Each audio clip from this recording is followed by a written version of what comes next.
30 seconds. Okay. It's gonna go live after that.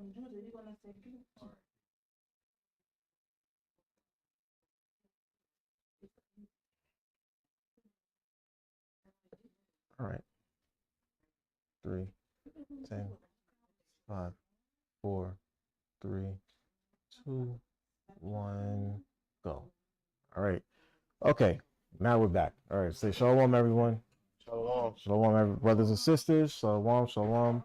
All praises to the Most High God, Yahweh, Ba'ashem Mashiach Yahushai. My name is Yarapah. We are at the House of David for our second Sabbath day service. We had a slight delay, technical difficulties, but nonetheless, we all got it through, right? Khan? All right. So the topic of the class is something that I've done for a while now. It's a long-standing series that I've been doing called Dysfunctional Families, where I discuss the different families that we read about in the scriptures and show us how sin drove a wedge in between those families and how even to this day sin affects our families. Okay, because of sin, our families are broken. They're unmendable. Some of them are unmendable. You might have sibling rivalries. You have war between family members where family members wind up killing each other and hating each other. But throughout all of that, we see how the Most High rectifies the situation to keep that family moving. If you want to watch some of those old videos, we have some of them where I started with Adam and Eve and Cain and Abel, all the way down to Abraham, Isaac, and Jacob and the 12 sons. Okay, you can check that out on our YouTube channel, HODC Camp. Tonight we're actually going to start with the royal family that is the House of David. Okay, no pun intended. We are the House of David Church, but we will be talking about the actual royal family. And this particular family, this dynamic is very vast and very it's long standing. Like it goes over the course of many years. So we're just going to start with part 1 tonight, where we show where it all started with David and how his transgressions wind up destroying his family. Okay, because it's a very big deal, and it changes the course of history when you read the scriptures. So we're going to start there in 2 Samuel chapter 11 verse 1. It's the book of 2 Samuel chapter 11 verse 1. And it came to pass, after the year was expired, at the time when kings go forth to battle, that David sent Joab and his servants with him, and all Israel. Right. So this was a time. It's basically wartime. All right, in the earth. Right. He said when kings go forth to battle, but David sent Joab, who was his. Who knows what relation Joab had to David? Also his. Like what was his? No, they were not cousins, but close. What? If he's not his cousin is his sibling's child, right? I mean, his aunt and uncle's child, right? But David was the son of who to David? No. Joab was the son of who to David? Whose son was he? No. Joab was David's nephew. Okay, son of his sister's son. Okay, I believe. Hold on, it's in second. Hold on, I got you right now. It's in my notes. No, I'll give it to you right now because it's actually in my notes. Hold on. He was the son of. That's why he didn't kill him after he slaughtered Absalom. We're actually going to get into that later. Okay, he is the son of David's sister. You can read that in First Chronicles. I'm gonna get it for you real fast. I won't be before y'all very long, but I do want to stress it. First Chronicles 16 and no, First Chronicles 2, 12 and 16. Zeruiah, okay? In verse 16, you can read that, all right? Whose sisters were Zeruiah and Abigail, and the sons of Zeruiah, Abishai, and Joab. Okay, so his sister Zeruiah had a son named Joab, and like you said, Joab became David's general or captain of his army. Same thing. All right. So So David, I mean, well, Joab was very he was very warlike, right? So he was ready to go to war at any point. So whenever David said go, he said go. Whatever David told him to do, he went and did it. All right. So read on in 2 Samuel. And they destroyed the children of Ammon and besieged Rabbah. But David tarried still at Jerusalem. Right. David stayed behind. Sometimes David will go out to battle because remember he was a warrior himself, but this time he particularly stayed at Jerusalem. Read on. And it came to pass in the evening tide that David arose from off his bed and walked upon the roof of his king's house. Right. And forth the roof he saw a woman washing herself. Okay, so David was in his castle, right, minding his own business, bored probably, right, and it said that he was probably bored. You know what I mean? He should have been in war, overseeing the battle, right? And what does he see? Read that again. And he walked upon the roof of the king's house, and from the roof he saw a woman washing herself. You saw a woman washing herself, right? So now he's being a what? He's being a peeping Tom. A peeping Tom, right? Because he's seeing this woman while she's in a vulnerable state. She's washing herself, right? So she's naked. She's not necessarily out in the open, but he sees it and he doesn't turn away from it. Right? He says he's washing herself. Go ahead. And the woman was very beautiful to look upon. Right. The woman was very beautiful to look upon. So not only was she by herself, but she was gorgeous. So he's seeing everything, right? He's seeing all parts of her that you should not see. Right? He's seeing all parts of her that he should not see. Hold on, there's a scripture in Ecclesiasticus that says, gaze not upon the beauty of a woman. Where is that at? Y'all know what I'm talking about, right? Yes. He's not upon a maid. Hold on. Yes, 9 and 5. Ecclesiasticus 9 and 5. Get that for me real fast. That's in the Apocrypha. It's in the Apocrypha. Ecclesiasticus chapter 9, verse 5. Get that really quickly. All right. 9 and verse 5. Because the scriptures warn us about getting caught up in a woman's beauty. Yeah. Okay. It warns us about that thing. Right? Read that. This is the book of Ecclesiasticus, chapter 9 and verse 5. Gaze not on a maid. Gaze not upon a maid. Right? Go ahead.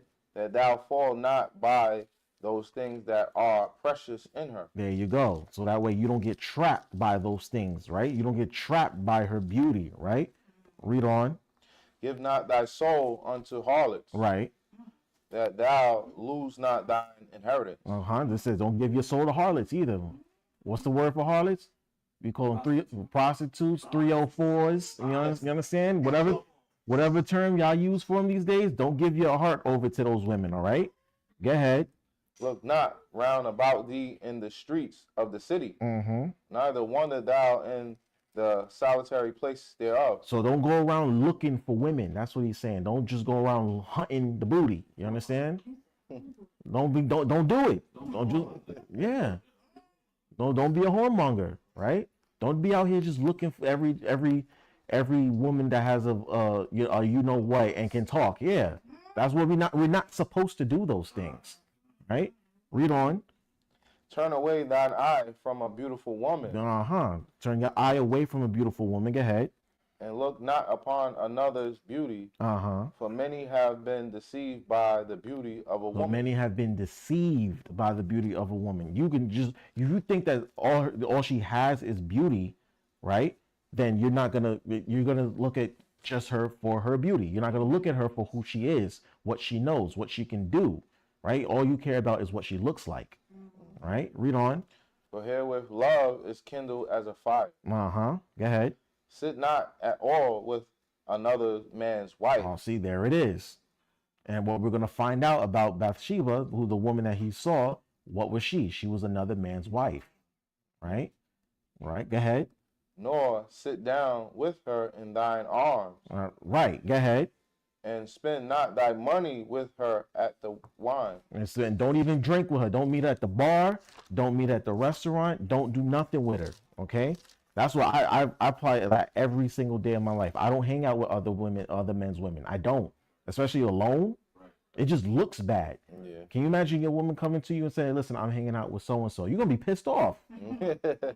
I'm hanging out with this guy alone. No, it's not supposed to be. Not supposed to do that. The scripture says we're not supposed to sit with another man's woman. Okay, another man's wife. All right, read on. Lest thine heart incline unto her. Uh-huh. And so through thy desire thou fall into destruction. There you go. You're going to fall into destruction. All right. Now get me Matthew chapter 5, verse 27. 27 and 28. Matthew chapter 5, verse. Now I want y'all to see just for that last precept in chapter 11, verse 2, where it says, "And the woman was very beautiful to look upon." David is just visually, he's already trapped. Okay? Fantasizing already. Okay? And he hasn't even done anything yet. He's just looking at her. Right? That's what we're about to read. We're about to read that. Go ahead, read it. You said 27. Matthew chapter 5, verse 27 and 28. Chapter 5, verse 27. All right. This is the book of Matthew, chapter 5, verse 27. Ye have heard that this was said by them of old time. Mm-hmm. Thou shalt not commit adultery. Right. That's in the 10 Commandments. Thou shalt not commit adultery. Right. Go ahead. But I say unto you that whosoever looketh on a woman to lust after her has committed adultery with her already in his heart. Right. So in your mind, when you look at a woman lustfully, you've already committed adultery. It's already in you. That's what he's saying. He's saying he's not telling you that it's okay to commit adultery, but he's giving you the understanding about how adultery begins when you start to look at a woman lustfully. And we just read in Ecclesiasticus, don't look at women lustfully, right? Look beyond her beauty. Get to talk to her, get to know her, see what she's about, right? If she's another man's wife, you leave her alone. Right? I'm going to say it again. If she's another man's wife, you leave her alone. If she's betrothed to somebody or she's married to somebody, then you leave her alone. If she's been married, you know what I mean? So read that last part again. It says that whosoever looketh on a woman to lust after her has committed adultery with her already in his heart. So you look at a woman to lust after her, you've already committed adultery. David's doing this when we read that in chapter 11, verse 2. He says he looked at her. He saw a woman washing herself. So like he said, we've seen she's naked. She probably has no idea that David's watching her, right? She's thinking that she's safe, secure in the privacy of her own home. And next thing you know, this man is looking at her from the top of his castle. You understand? And it says she's very beautiful to look upon. So he's fantasizing about what he can do with her. I'm the king. I can have what I want. What woman's going to say no to me? Right? Think about that. Is she really going to say no to the king? All right. Well, let's go back to 2 Samuel. Come on. You can start at verse 3 because we read verse 2 already. All right. 2 Samuel chapter 11, verse 3. Mm-hmm. And David sent and inquired after the woman. Right. And So wait, I can't skip past that. It said David went and inquired after the woman. So now he's like, all right, she bad. I got to have her. I got to talk to her. Who is she? Where is she from? You know what I mean? I got to know. I got to know. So he sent people to inquire about her, right? Read on. And one said, is not this Bathsheba, the daughter of Eliam, the wife of Uriah the Hittite? Right. So he said, so someone in his crew said, isn't that Bathsheba? That's what's his name's wife. That's Uriah's wife, right? So somebody knew who she was. But did anybody stop David? Did anybody come to him and say, boss, I don't think that's a good idea. That's Uriah's wife. Now, we're going to read about it later, but who was Uriah? What was Uriah's role in the kingdom? He was a Canaanite that converted over into being circumcised. But I'm saying, what did he do? Thank you. He was in the army. Yes, he was a soldier. He was one of David's soldiers. So imagine the general sleeping with one of the soldiers' wives. Y'all know how they get down in the military, in America's military. They just, it's a whorehouse among them. Cops down in Memphis, Tennessee, killed a man for sleeping with the Exactly. I remember that. Yes, that was what, last year or the year before? Yeah, it was last. I remember that. But you see, in the military, military spouses, it's a whorehouse in there. If you don't know, ask anybody who's in the military. They'll tell you, yo, they get nasty down there. They get really nasty in the military. These men and women go away to war, away from their spouses. All they got is each other. You know what I mean? And when you get hard up like that, listen, the body takes over, the flesh take over, and that's it. That's it. Next thing you know, you hearing stories about your wife getting double teamed and triple teamed by her squad mates, and that's it. It's the same thing the other way around. You hear your husband was out there sleeping with the women in the town that they were invading, and that's it. That's what they do. All right, so let's read on. Go ahead. So someone in David's cabinet or whatever, they told him, this is Uriah's wife. Right? But listen how David responds. Go ahead.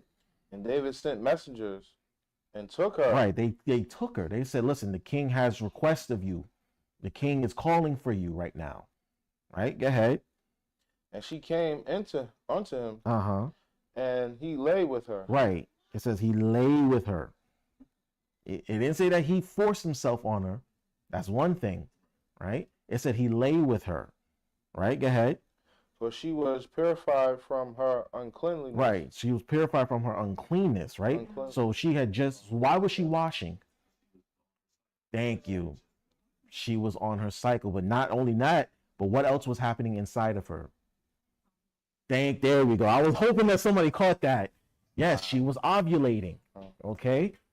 She was ovulating. That's exactly what happened. So she was purifying herself from her uncleanness, because when you go back in the scriptures, in the law, when the women were coming off their menstrual cycles, they had to do certain washings. So David was witnessing that. He was witnessing her doing her cleansing, her washing. But immediately after that, she was ready. She was, listen, my husband's away at war. The king is calling for me. Listen, this is what happens. These things happen, brothers and sisters. These things happen every day. Your husband's been gone. He's on the road. And you have needs, quote unquote, right? As they say.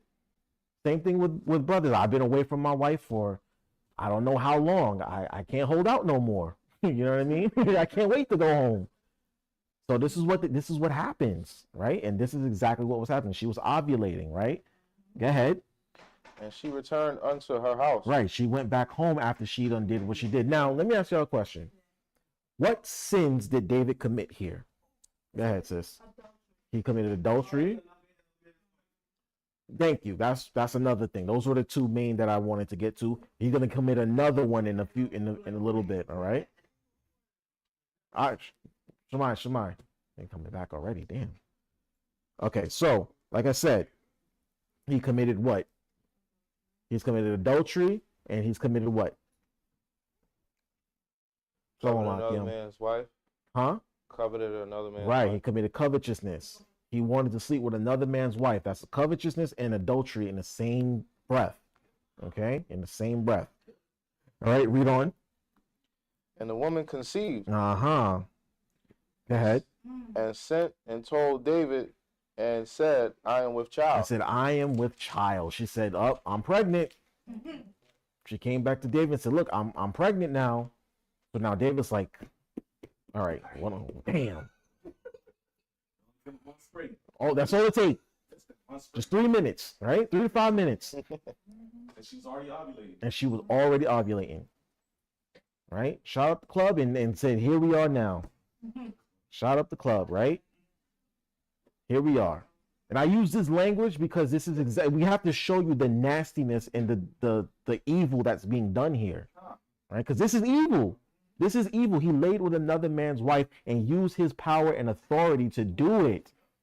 He used his power and authority to do it. Okay?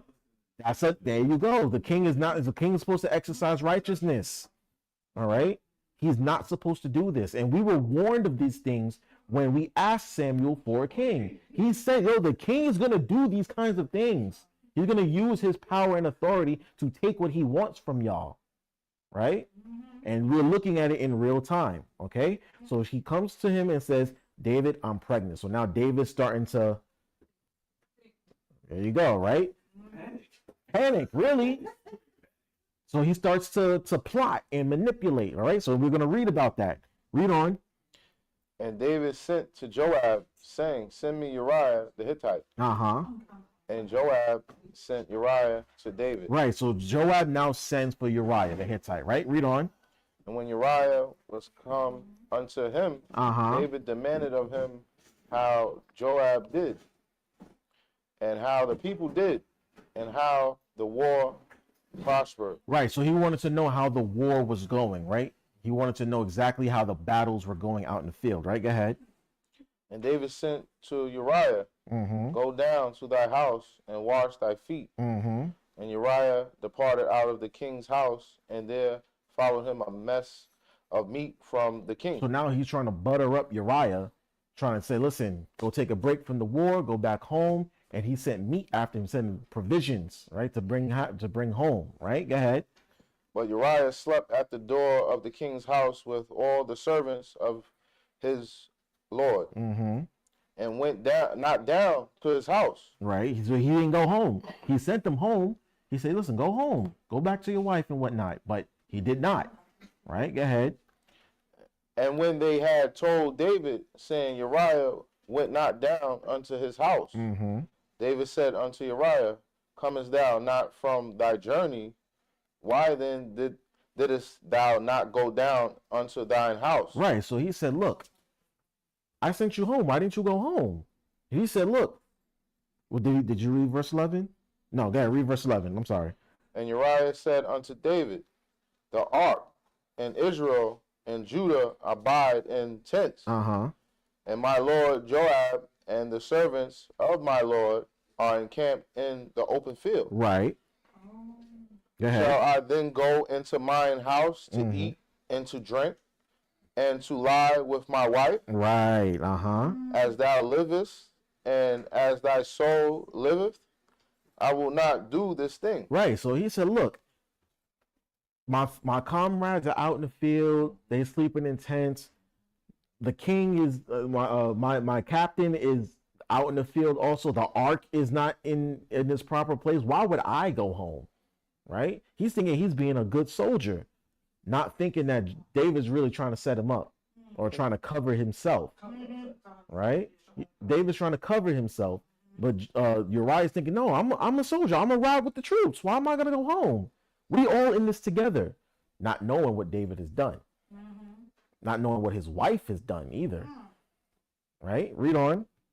And David said to Uriah, tarry here today also, and tomorrow. I will let thee depart. He said, okay, fine. Stay here and tomorrow you can go. Right? Go ahead. So Uriah abode in Jerusalem that day and the morrow. All right, read on. And when David had called him, he did eat and drink before him, and he made him drunk. And that evening he went out to lie on his bed with the servants of his Lord. Go ahead. So he got him drunk, right? He fed him and, buttered him up, basically. He buttered him up. Read on. But went not down to his house. See, and he still wouldn't go home. So he did all of that, and Uriah would not go home to lay with his wife. Right? Now, check this out. Why would he try to influence Uriah to go home and sleep with his wife? So that he can make Uriah claim to be. There you go. That's exactly why. That if Uriah went home and laid with his wife, mind you, she's already pregnant at this point, he would believe that the baby was his. Right? Remember, they ain't have DNA testing back then.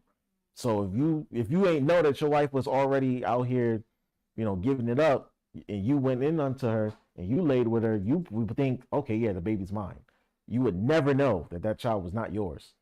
It's But still happening to this. it happens even to this day. Even to this day, right? Right? Now read on. And it came to pass in the Where we morning. at? Call the verse.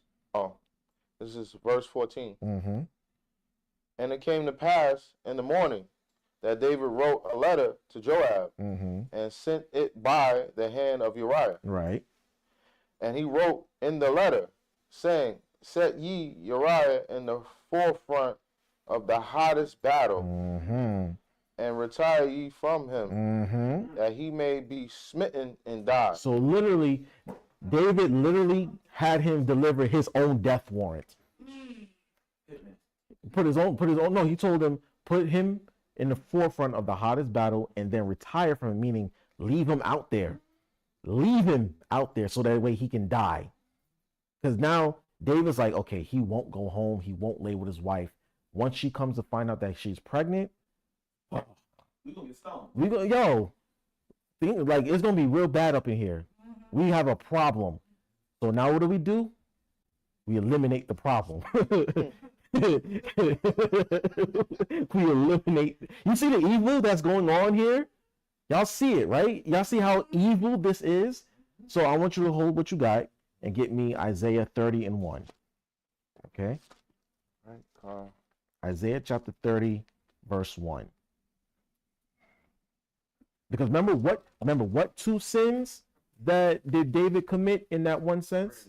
Well, we got to two. We started with two, but we're gonna get to three. Okay, so what two did he commit? There you go. All right, read that. This is the book of Isaiah, chapter 30 and verse 1. Woe to the rebellious children, saith the Lord, that take counsel, but not of me. Right. So the Most High says, woe to the rebellious children that take counsel, but not of me. So when we want to do what we want to do and don't inquire of the Most High, he said, woe to you. That's messed up. No, you're not supposed to take counsel without the Most High. You're not supposed to do anything on your own. And this is what David's problem was. He wanted to do what he wanted. He didn't inquire of the Most High. He didn't go to Nathan or any of the seers or the prophets and say, whose wife is she? Is she married or anything of the sort? Because they surely would have told him, like, no, you can't touch that woman. But he went and got his boys to ask people in his cabinet, his underlings, and said, look, go and find out who that woman is and bring her to me. He did it without the counsel of the Most High. And the Most High says, woe to you for that. All right, read on. That take counsel, but not of me. And that cover with a covering.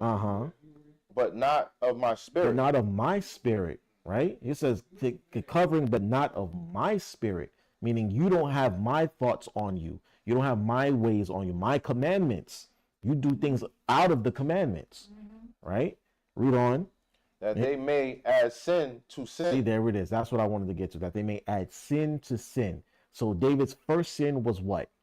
Adultery. No, covetousness. Covetousness. He coveted his neighbor's wife. Then he added onto it by doing what? Committing adultery with her. And now that the thing is coming to a head, what does he do?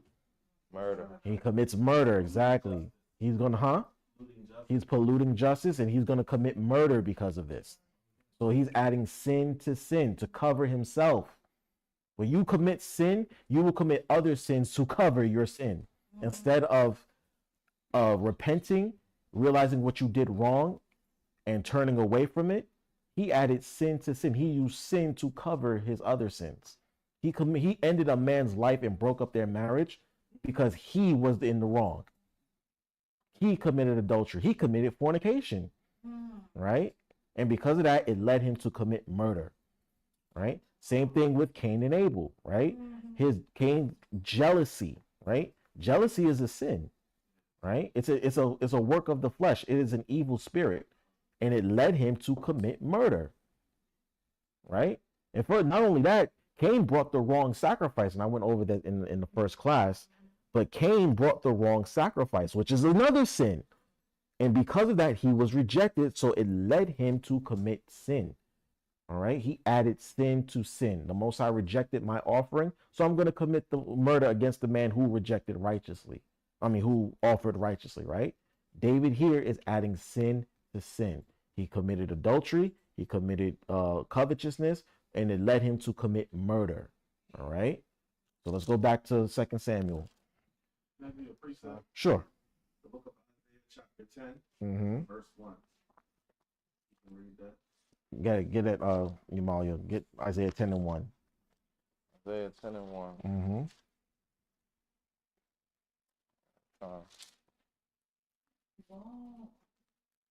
This is the book of Isaiah, chapter 10, verse 1. Mm-hmm. Woe unto them that decree unrighteous decrees. Mm-hmm. Was woe unto them that decree unrighteous decrees, meaning make unlawful statements and declarations. Because that's exactly what David did when he wrote that decree to to Joab, and told him, look, put him in the front and then leave him. Right? That's an unrighteous decree. Go ahead, finish it up. And that grievousness which they have prescribed. Right. He meditated on it. He thought about that thing for a while. He's like, how am I going to get out of this? What am I going to do? Right? How am I going to get out of this? So he committed murder. All right. Let's go back to 2 Samuel. Read number 2 too. Yeah, read verse 2. Verse 2. To turn aside the needy from the judgment, Mm-hmm. and to take away the right from the poor of my people, There you go. that widows may be their prey, Mm-hmm. and that they may rob the fatherless. There you go. And he turned her into a widow. He turned her into a widow when you look at it. All right. Now let's go back to 2 Samuel. 2 Samuel chapter 11, verse 16. And it came to pass, when Joab observed the city, that he assigned Uriah unto a place where he knew that violent men were. Right. So he put him with the strong of the strong.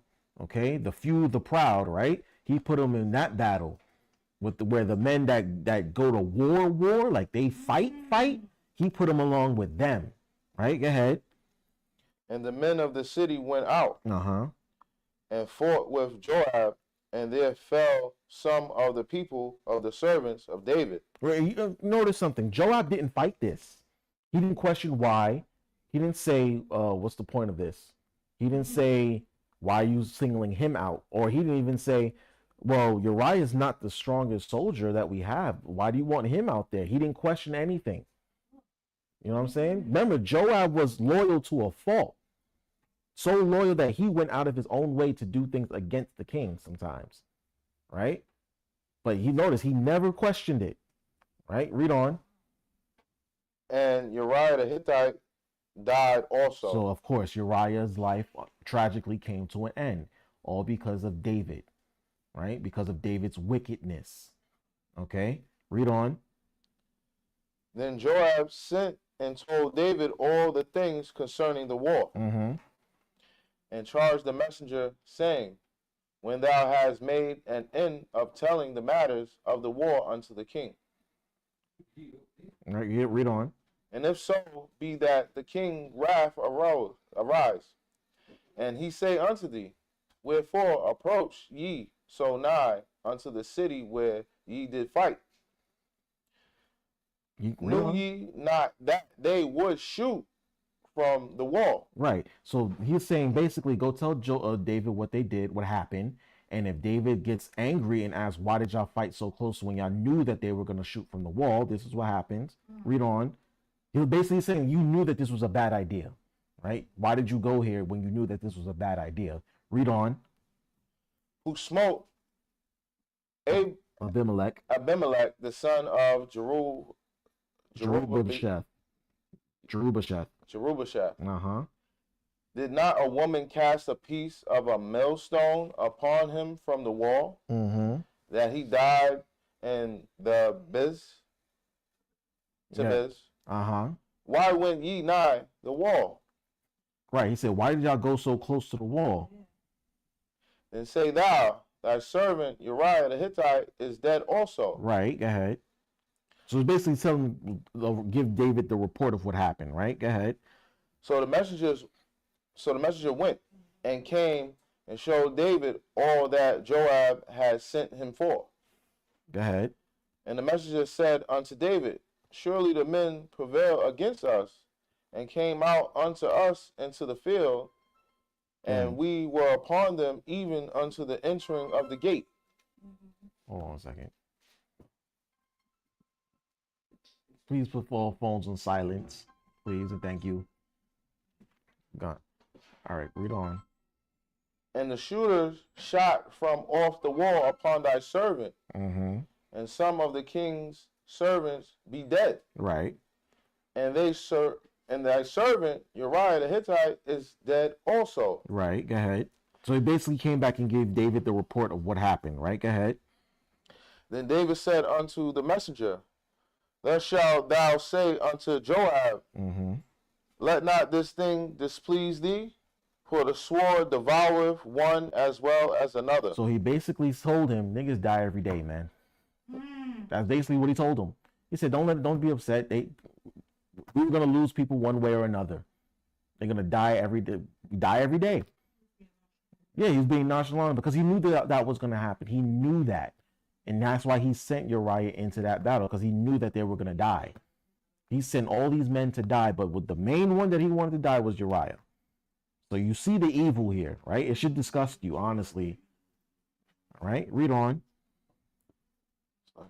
Make thy battle more strong against the city, and overthrow it, and encourage thou him. Right, he said, listen, just do what you can to overtake the city, and we'll come to it eventually, right? Just keep going on, keep pressing on, and we'll get the city eventually.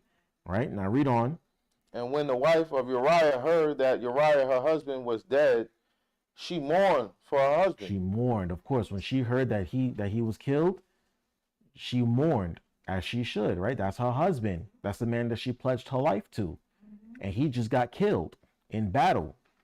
But she doesn't know that David orchestrated this thing, right? She never found this out, that David had orchestrated this whole murder so that way they can cover up what they did. All right, read on. And when the morning was past, David sent and fetched her to his house. And she came and became his wife. Right, she became his wife, right? Now she's pledging her life to David now. Why? Because she laid with him. And now her husband is dead.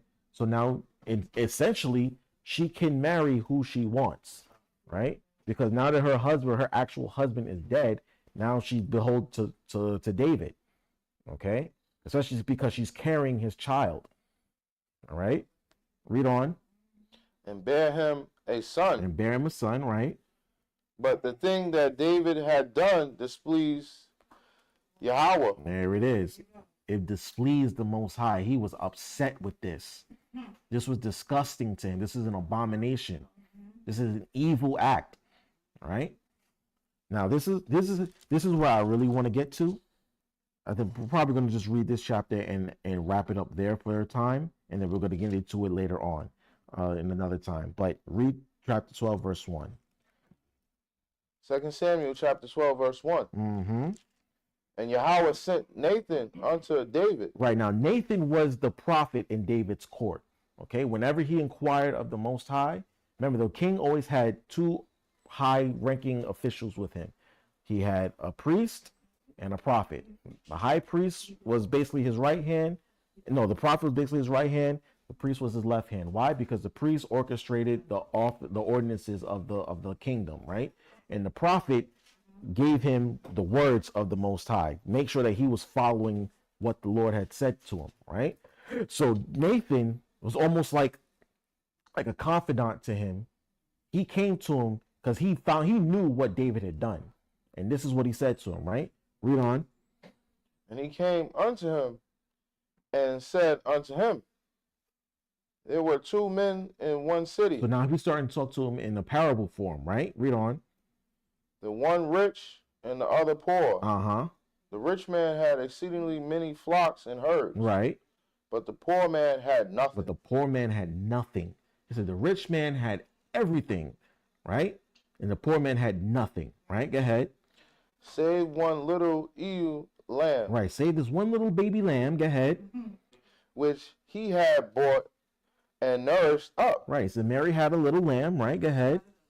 And it grew up together with him and with his children. Right. And that lamb was part of the family.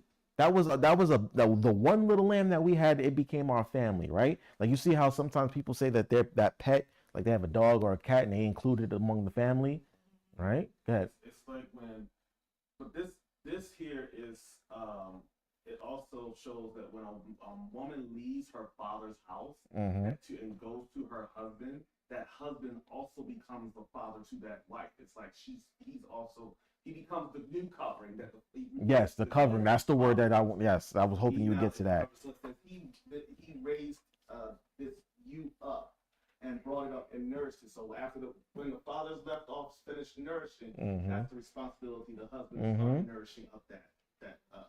And you ever notice, like in marriage ceremonies, what happens? The father's supposed to walk the bride down and hand her off to the husband, to the groom. It's like, listen, you take care of her now. Because the covering is not supposed to stop. Right. We're supposed to cover our women. Yes, absolutely. Okay, so read on. And did eat of his own meat. And drink of his own cup. And lay in his bosom. And was unto him as a daughter. See, like you said, right? It's like a daughter to him, right? Go ahead. That covering. Read on. And there came a traveler unto the rich man, and he spared to take of his own flock, and of his own herd, right, to dress for the wayfaring man that was come unto him. Right. So the traveler came unto the rich man, and he spared to take his own flock of his own herd. Right. Go ahead. But took the poor man's land. Right. He didn't take from the rich man's stock, who had an abundance. Right. But he took the poor man's land, that one little lamb that he had. Right. Go ahead. And dressed it for the man that was come to him. Right. So he took that one little man and basically fed it to the traveler from the rich man. Right. Taking from the poor and giving to the rich. Right. Read on. And David's anger was greatly kindled against the man. Right. So in David's spirit, he was like, no, that ain't right. That's perverting justice. That is not right. We should not be doing these kinds of things. Right. And then here we go. Right. Read on. And he said to Nathan, as Yahweh liveth, the man that has done this thing shall surely die. I said, what? Read that again. Read that last precept again. And Yahweh, as Yahweh liveth, the man that has done this thing shall surely die. He said he shall surely die. David doesn't know what he's saying in the spirit, right? He has no idea what he's saying. He's proclaiming his own judgment. Yes. His own condemnation. He's calling it to himself. He doesn't even realize it. All right? This is what I'm saying. This is where it gets interesting. It's like, and Nathan's probably saying that to himself. He's like, bruh, you know what you're saying right now? Yeah. You know what you're calling to yourself? You know the conversation that we're having right now? You really think that man's going to surely die? Okay, we'll see. Read on. And then David goes on even further. Read on. And he shall restore the lamb fourfold, because he did this thing. And because he had no pity. He had no pity. Did David have any pity when he did what he did?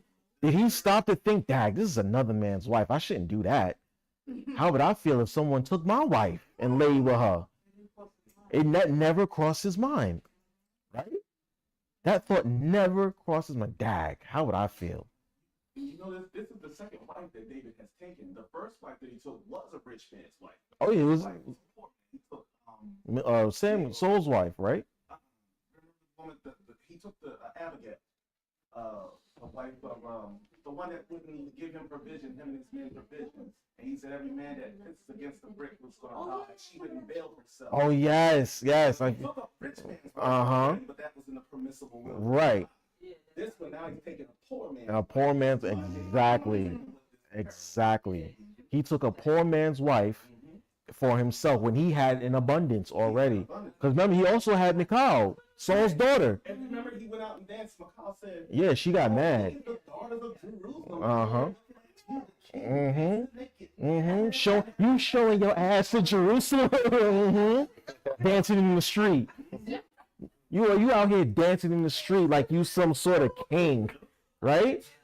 And the Most High gave those women to him, right? He ain't have to, and he had no pity, none, zero pity. Exactly. He told I'm gonna have them. Exactly. Right? It says because he had no pity. He had no pity on Uriah that he slept with his wife, impregnated her, and then got him killed. He never thought about these things, did he? Right? Read on. And Nathan said to David, "Thou art the man." Oh. Got him. So Nathan looked at him and said, "That's you, bro." King. Malak Dawad. That's you, sir. And David's like, oh, oh snap. Dag, that really was me. I did that?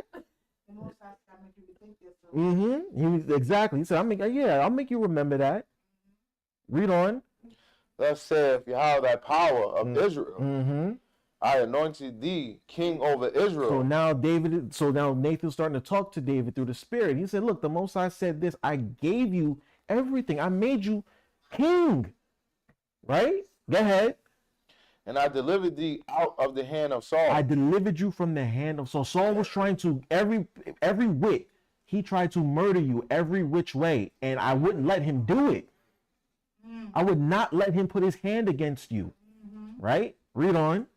And I gave thee thy master's house. You have the kingdom. You have the palace. Right? It's all yours. Right? Read on. And thy master's wives into thy bosom. I gave you more wives. I gave you his wives. Not just wives. More than one. Right? Read on. And gave thee the house of Israel and of Judah. I gave you a whole kingdom, bro. I gave you everything. Right? Read on. And if that had been too little. If that wasn't enough, like the sister just said, if that wasn't enough, read on. I would moreover have given you unto thee such and such things. If you wanted more, I would have gave you more. If you wanted more, I would have gave you more. Right? Read on. Wherefore hast thou despised the commandment of Yahweh to do evil in his sight? He said, why did you do that? Why did you despise my commandment? Right? When we commit sin, we despise the Most High's commandment. Okay, meaning we hate it. Right? Read on. Thou hast killed Uriah the Hittite with the sword, and hast taken his wife to be thy wife, and hast slain him with the sword of the children of Ammon. Right, so it says, thou hast killed Uriah the Hittite. Did he literally take the sword and slit his throat with it? Did he shoot him with the bow and arrow? Did David himself do it? But the letter killeth, right? It said it. Now it shows you, even though he didn't do it himself, he's responsible for it. He's the one who set that thing in motion, right? He set it all up. He conspired it, right? Just like the scripture said, you shall not hate your brother in your heart. To hate someone is to murder them, right? You murder them, it starts with hatred. Just like adultery starts with just looking at her, right? That's how it starts. So David hated Uriah because he set him up to die. All right, read on. Now therefore the sword shall never depart from thine house. There we go. That's where, there's the curse, the judgment, right? That's why his family became very dysfunctional when we read on into the later chapters and books. His family became extremely dysfunctional. Okay, I'm talking probably the most dysfunctional family that we'll read about in the Bible, like from top to bottom, from him to his sons to their daughter. It was mad rebellion. It was some real Game of Thrones type stuff. Okay, some real Spartacus kind of stuff going on here. We're gonna read about that in future dates, but y'all see where this is where it starts. He said, "The sword shall not depart from thy house." I want y'all to underline that, highlight it, do all you can with it, because that's where it starts. Now, David hearing this, he's probably thinking, "Oh crap, what did I just do?" He cursed himself, right? He called it to himself, right? Read on. Because thou hast despised me, And hast taken the wife of Uriah the Hittite to be thy wife. Right, you took that man's wife and made her your own wife. That's not right. That's evil and wicked, right? Go ahead. Thus saith Yahweh, behold, I will rise up evil against thee out of thine own house. See, was that last 3 words? Where's it coming from? I will rise up evil against thee out of thy own house. Out of thine own house. Your family is about to be ripped apart one by one. Okay? The dysfunction that's going to be part of your family, you can't even begin to fathom what I'm about to do to your family. Your family is going to be turned upside down. All right? Because of your wickedness. Right? Read on. And I will take thy wives before thine eyes, and give them unto thy neighbors. So your wives are going to be sleeping with other men. Can you imagine being told that your wife is going to be laid up with other men? Right? Read on. And he shall lie with thy wives in the sight of this sun. Out in the public, out in the open. Okay, it ain't gonna be no secret thing. This is gonna be widely known amongst the people. Right? Read on. But thou didst it secretly, but I will do this thing before all Israel and before the sun. Right. He said you did this secretly, right? You conspired and you manipulated behind the scenes, but guess what? All this evil I'm about to bring upon you, I'm going to show it openly to Israel. I'm going to bring you to a shame, David. He had to. He had to. He had to do this. Right? He had to. Because, I mean, even look at some of the leaders today, right? You look at, let's say Donald Trump, for example. All the evil that he did, we didn't know. We probably never knew about it, right? It wasn't public knowledge, but now, guess what? We know all his dirty secrets. And the same thing with all these celebrities that are getting caught up and whatnot. We know all the secret things that they've been doing. And now that we know that it's public, is putting them to an open shame. Yes. Hold on, say it. The Most High leads by example. Right. Become wicked. He puts it out there for everyone to see and know that this thing should not be. Yeah, we're not supposed to be doing this type of stuff. Go ahead, Quara. Also in the scripture it says all the stars of heaven shall fall. I think that was in Matthew. Like that. Absolutely. Because they're being exposed to what they're being exposed, and their allure and their status is being destroyed also. They're not being, we don't look at them as stars of heaven anymore. We look at them all like we should have been all the time. You're just another man. We're not supposed to elevate man above anything, really. We're not supposed to look at them like they're some paragons of virtue. We're supposed to look at them for what they are, which is just men, plain men, just like the rest of us. Yeah. We have to do this too because now the rest of the men of Israel can say, "Oh, well, the king did it. I might as well go cover some other man's wife." Exactly. It nips that in the bud. Right? Go ahead.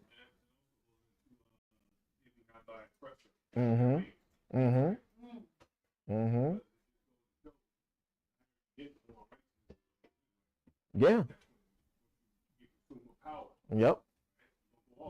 Yeah. And remember that David was the king. He's not a president. He's not a senator. He had absolute power, right? He had absolute authority. Who can say no to him?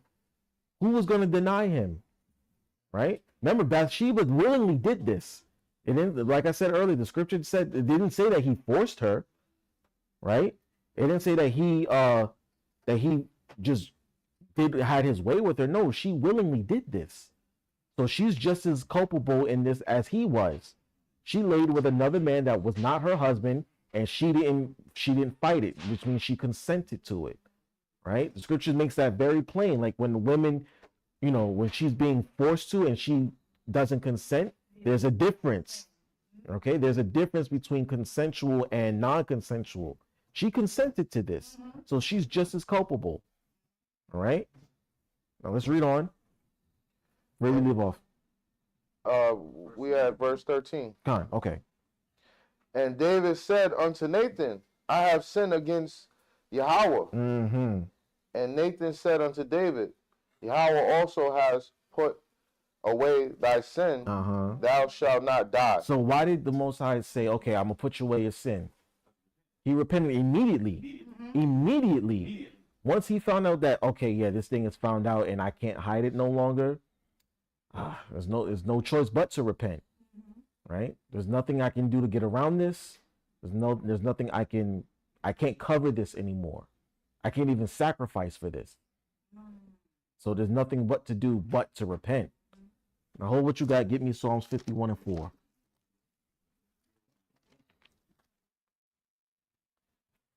Psalms 51. Start at verse 3, actually. Because this is actually when David wrote this psalm. David wrote this psalm after the thing was found out. Actually, no, start at verse 1. This is the book of Psalms, chapter 51, verse 1. Have mercy upon me, right, O Yahweh, according to thy loving kindness. So he's asking the Most High to have mercy on him. Mercy, right? I did a terrible thing, but Father, if it's pleasing in your sight, please have mercy on me. Right? Read on. According unto the multitude of thy tender mercies, blot out my transgression. Blot out my transgression. Please forget about it. Please strike it from the books. Right? Like Abraham said earlier, please strike it from the books. Right? I don't want that on my rap sheet. Right? Read on. Wash me thoroughly from mine iniquity. And cleanse me from my sin. Cleanse me from my sin. Right? Go ahead. For I acknowledge my transgression. Right, see, I acknowledge my evil, the evil that I've done. I acknowledge it. I can't hide it anymore. I'm going to declare it openly, right? Read on. And my sin is ever before me. Right, my sin, this thing is known, so now people will see the sin that I've committed. Right? Read on. Against thee only have I sinned. Right, because even though he slept with another man's wife and had that man murdered, he really sinned against the Most High because he broke the commandment, which he knew was evil. He knew that was evil, but yet he did it anyway. Right? So he said, against thee only have I sinned, because this is the Most High's word that he sinned against. Right? Go ahead. And done this evil in thy sight. I did this evil in my sight. Like he acknowledged, okay, yes, I did this evil before you. Right? Go ahead. That thou mightest be justified when thou spakest, and be clear when thou judgest. So whenever the Most High judges me, whatever your judgment is, it's clear, because I did this evil in front of you. There's nothing that I could hide from you. Go ahead, Judah. I went over this here over and over. This is my thing. I'm wondering, was it his guilt that made him go to the Father? Or was it actually he was aware that he sinned? Well, he knew that he sinned. He knew what he was doing was wrong. Because remember earlier, he tried to cover it. And he tried to cover it by having Uriah go back home and lay with his wife. And when Uriah wouldn't do it, he tried to find another way to cover it, which ultimately became to murder him, to have him killed in wartime. Right? So he knew what he was doing. He know, but no, it was Nathan that brought his. It was his guilt, but his guilt had to be confronted to him, because he knew that what he was doing was wrong, But his pride overcame his guilt. If he had got away with it, then it wouldn't be a problem. And this wouldn't even be a problem. This wouldn't even be a story. Not to human, not to man. Right. But it would have been a problem to the Most High. Right. David knew that. So when Nathan brings his guilt to him and shows him his guilt, that's when he's like, "Oh crap!" Like the Most High saw this, because he didn't tell Nathan what he did. He didn't tell anybody what he did, because he said he did it secretly. But obviously Nathan, being a prophet, the Most High revealed it to him, like, "Yo, David done did this thing, this evil. You have to go tell him about it." So he brought his guilt to him. So yes, his guilt definitely caused him to write this. Because once you get convicted in your spirit, it's over. You can't hide it no more. You have to address it, right? Make you sick. It make you sick to your stomach. Yeah. A lot of spiritual infirmities manifest themselves in physical ailments, headaches, stomach aches, rashes on your skin, lack of sleep, okay, pains and aches in certain parts of the body. Yeah, absolutely. It absolutely kills. All right. You gotta remember too, David was a righteous man. Yeah, exactly. That righteousness is gonna eat you in the inside. That what you did, that's gonna eat you up in the inside. Absolutely, as it should. It should convict you in the spirit. David also wanted to be able to call on the name of the Lord, because remember he said he will not hold him guiltless that taketh his name in vain. Absolutely. So you want to be able to hear from the Most High. Remember, the Most High does not hear a sinner's prayer. So therefore, if he had not repented and stayed in sin, his prayers would no longer be answered. Exactly. And you saw what happened when the Lord is not with the king. We saw it with Saul. When he takes his spirit from the king, the whole nation will be finished. Whenever the Most High turns his back on the kings, he leaves us to our own devices, and we get jacked up royally, right? There's no turning back from that, until the king repents, or the king does, or the next king in line does righteousness. Then the Most High returns to us, right? Like we saw with Josiah, right? When Josiah reformed the nation and got all those wicked people out the land, the Most High was with us. But then the kings after him, we got thrown right back into captivity. All right. Where do we leave off in Psalms? 5. Did we read 4? Yes, we did. All right, read 5. Go ahead. Behold, I was shapen in iniquity, and in sin did my mother conceive me. In sin did my mother conceive me. So I have a sinful nature, right? We all have a sinful nature because our parents conceived us in sin, right? He had that same envious spirit that his father Judah. There you go. There you go. Read on. Behold, thou desirest truth in the inward part, and in the hidden part thou shalt make me to know wisdom. Right, in the inward part, meaning on my spirit, my soul, right?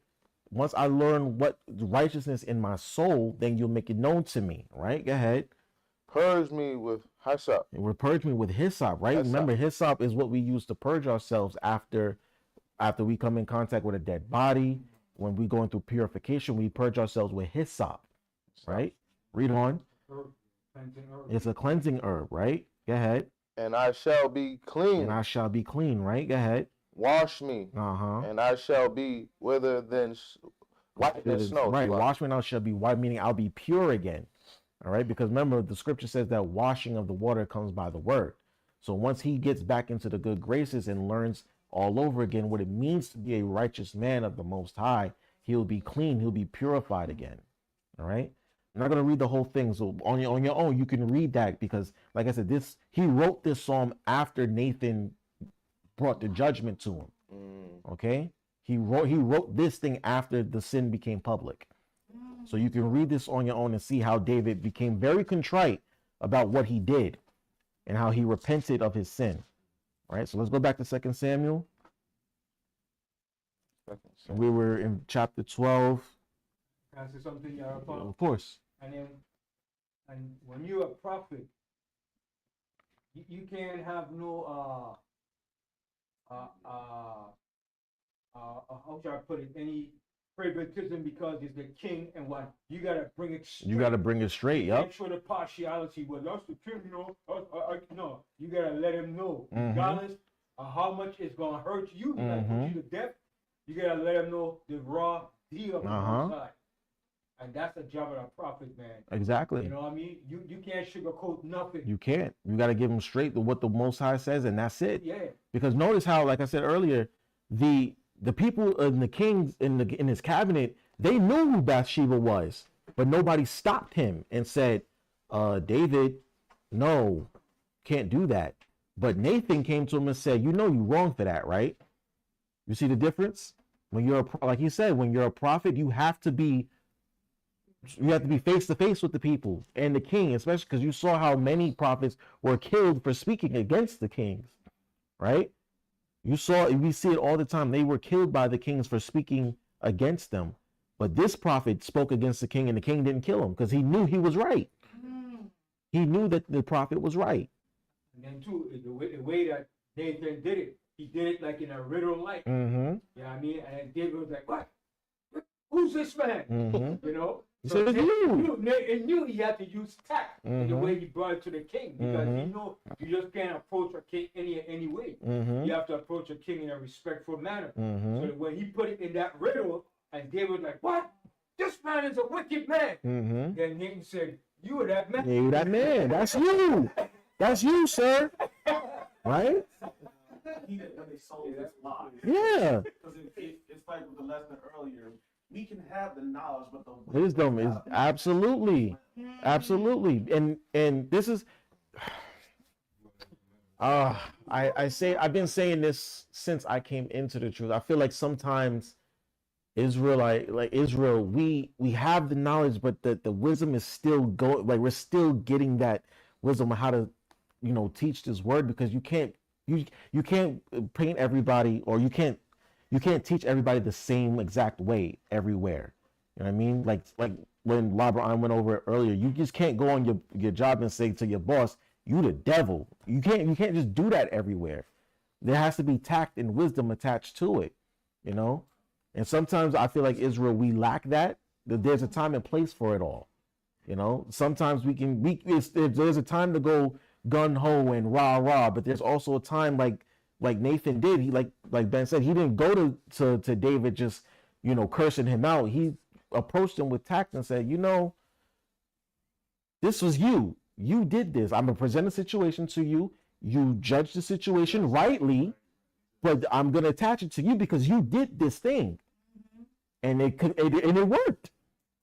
It convicted David in his spirit, and it got him to repent, which is exactly what a prophet's job is to do.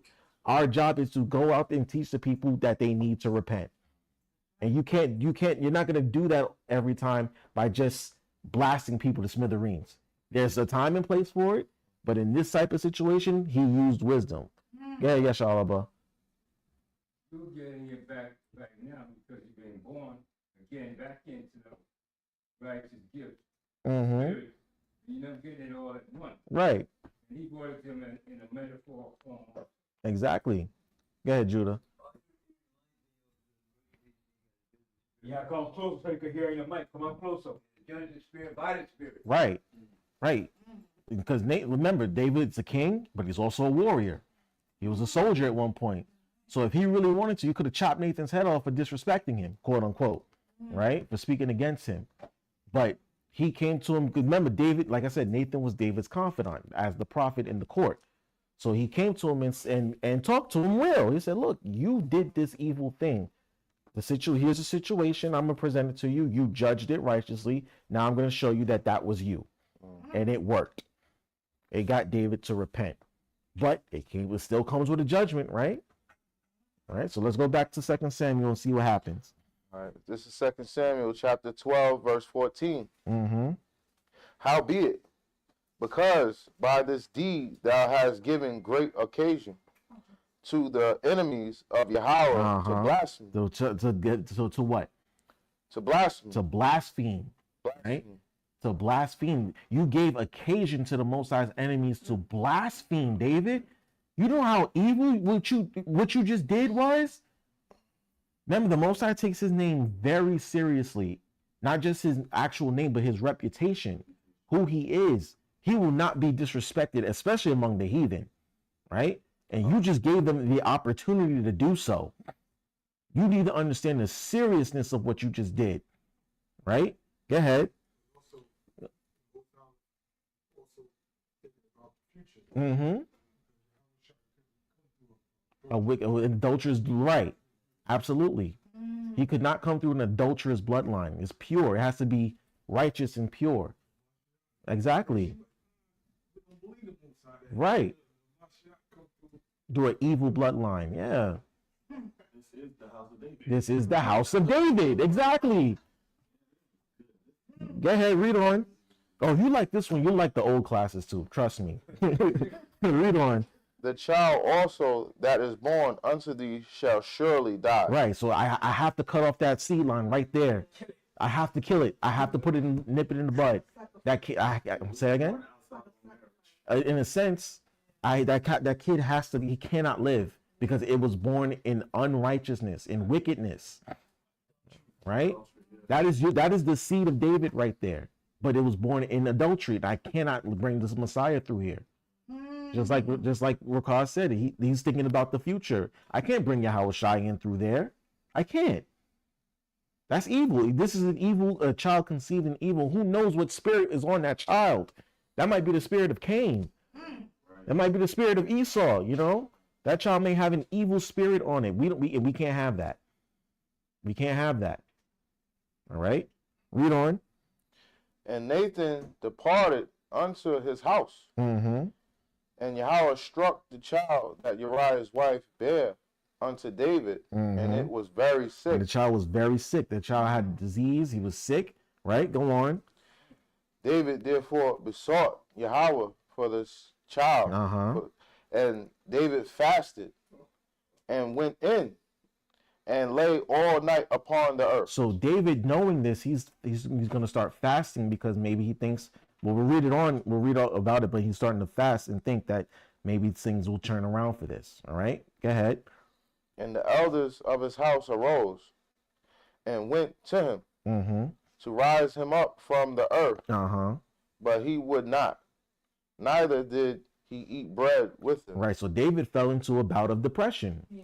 When you really think about this, he's depressed now because now I know that this child is going to die. An innocent child is going to die because of this, right? So think about the evil that we just did, right? Think about the evil that you did where a child is going to die because of my evil, right? So he falls in a child that, now remember how Bathsheba's feeling, right? Now she knows her child is sick and is going to die. Right. So when women carry children, they become very attached to them. And now that I can't help my child is going to die. Now imagine how she feels. She's probably falling into a bout of depression too. My husband's dead and I'm beholden to the king. I don't trespass against him. You know, everything in between. All right. Read on. This man is my wife. I mean, that's my husband. That's done offended the Most High. Right. Now she's attached to David. She's attached to him now. Right. Read on. And it came to pass on the 7th day that the child died. The child died on the 7th day, right? Completion, right? Go ahead. And the servants of David feared to tell him that the child was dead. For they said, behold, while the child was yet alive, we spake unto him, and he would not hearken unto our voice. Right. How will he then vex himself if we tell him that the child is dead? Right. So they said, look, he wouldn't even talk to us while the child was alive. So now how worse is he going to be now that the child is dead? He might throw himself off a roof. Right. See, worried about his mental health. Exactly. They're worried about his spirit. They're like, Dad, what is he going to do if we tell him that the child died? Right. Go ahead. But when David saw that his servants whispered, David perceived that the child was dead. So David knew that it came to pass. He was like, look, he was like, all right, they're over there chit-chatting and talking, and all right, that must mean that child is gone. All right, go ahead. Therefore David said unto his servants, is the child dead? And they said, he is dead. Right, they were probably scared to answer him. They were probably just like, who's going to tell him? You going to tell him? Nah, I ain't going to tell him. You tell him. No, you tell him. And then he goes, or is the child dead? And they're like, yes. Yes. Go ahead. Then David arose from the earth and washed and anointed himself and changed his apparel and came into the house of Yahweh and worshiped. Right, and worship. Go ahead. Then he came to his own house, and when he required, they sat bread before him, and he did eat. Now remember, he went 7 days without eating and drinking, right? Fasting and mourning, right? But now he's all right. He's back to normal. He went and made his sacrifice. He said, the Lord giveth, the Lord taketh away. Now we go on in business as usual, right? Read on. Then said his servant unto him, what thing is this that thou hast done? They're like, what are you doing? Like, this is kind of backwards, don't you think? Right? Go ahead. Thou didst fast and weep for the child while it was alive. But when the child was dead, thou didst rise and eat bread. Right. They're like, listen, this is a little backwards. You usually mourn when the child is dead or when the child dies, but you mourn while the child was alive. Now that the child is dead, you're back to normal. Like, what's this about? Read on. And he said, while the child was yet alive, I fasted and wept. For I said, who can tell whether Yahweh will be gracious to me that the child may live? Right. So he said, okay, well, I fasted because I thought maybe I can get some grace and some mercy out of this, and the Most High will turn back his wrath and let the child live. Right. But go ahead. But now he is dead. Mm-hmm. Wherefore should I fast? Right. Can I bring him back again? Right. So he said, why fast now? What's the point? I knew he was going to die, but I figured maybe the Most High would be gracious. Maybe he'll let him live. Maybe this, maybe that. So I prepared myself. I went into fasting and praying. Maybe he'll let the child live. But there's no point now because the child is dead. Go ahead, Rakah. The history behind it, this affected a lot of people. Yeah. Because you remember when the soldier said he wasn't talking to nobody, Mm-hmm. his top counselor was Ahithophel. Uh-huh. Mm-hmm. Bathsheba was his granddaughter. Oh, was he? Top counselman, his main counselman. Uh-huh. Uh-huh. His uncle Jonathan. Yes, right, yes. Bathsheba was his granddaughter. I never knew that. I never knew that. He couldn't talk to his counselor. He was mad. He was upset. My granddaughter, she's not getting married. Right. Top counselor, he couldn't talk. So it affected. See? You see how far-reaching sin is? Y'all see how it is? His servants as well. Yes, and remember, they were at wartime. They were in the middle of wartime. They're not receiving any orders from the king, right? No, go ahead, go ahead.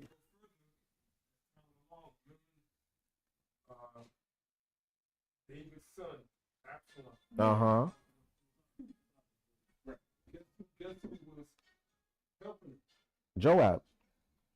But Joab too, but Ahithophel, his counselor. Oh, wow, okay. He's still mad At David for what he did. David did, so he helped his son, and he committed suicide. Oh, wow.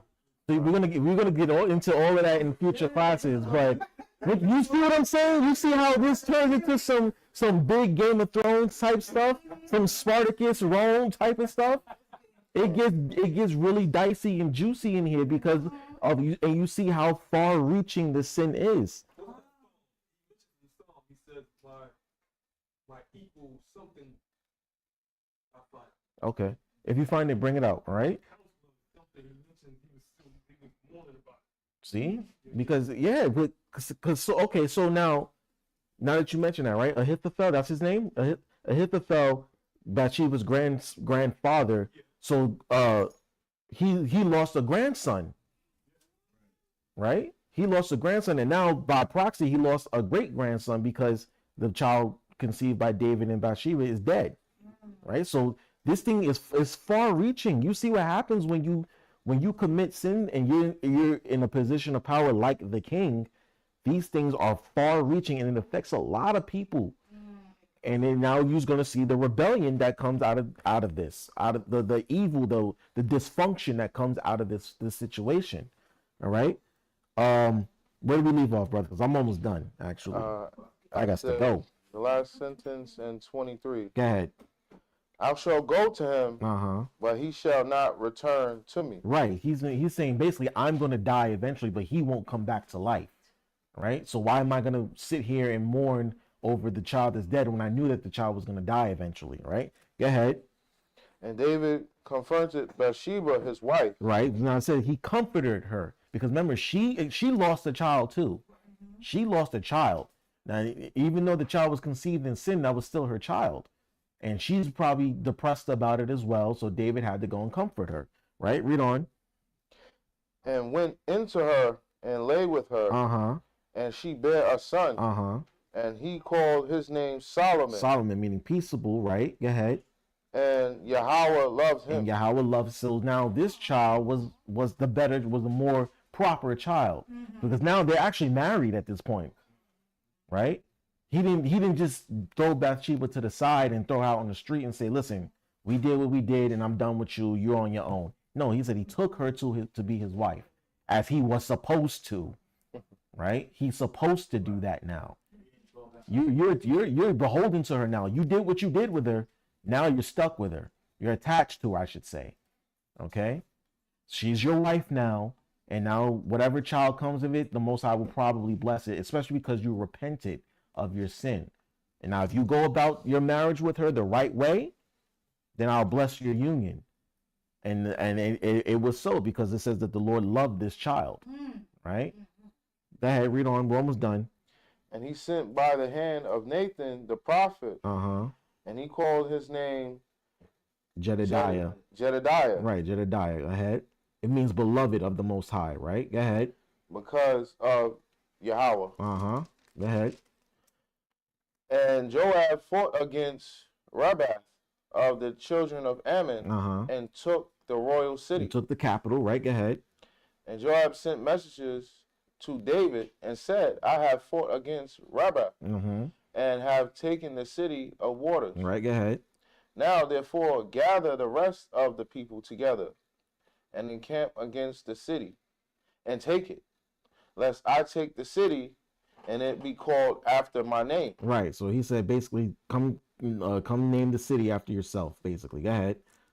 And David gathered all of the people together and went to Rabbah and fought against it and took it. Right, so he's saying you come and fight because the people name the city after me if you don't.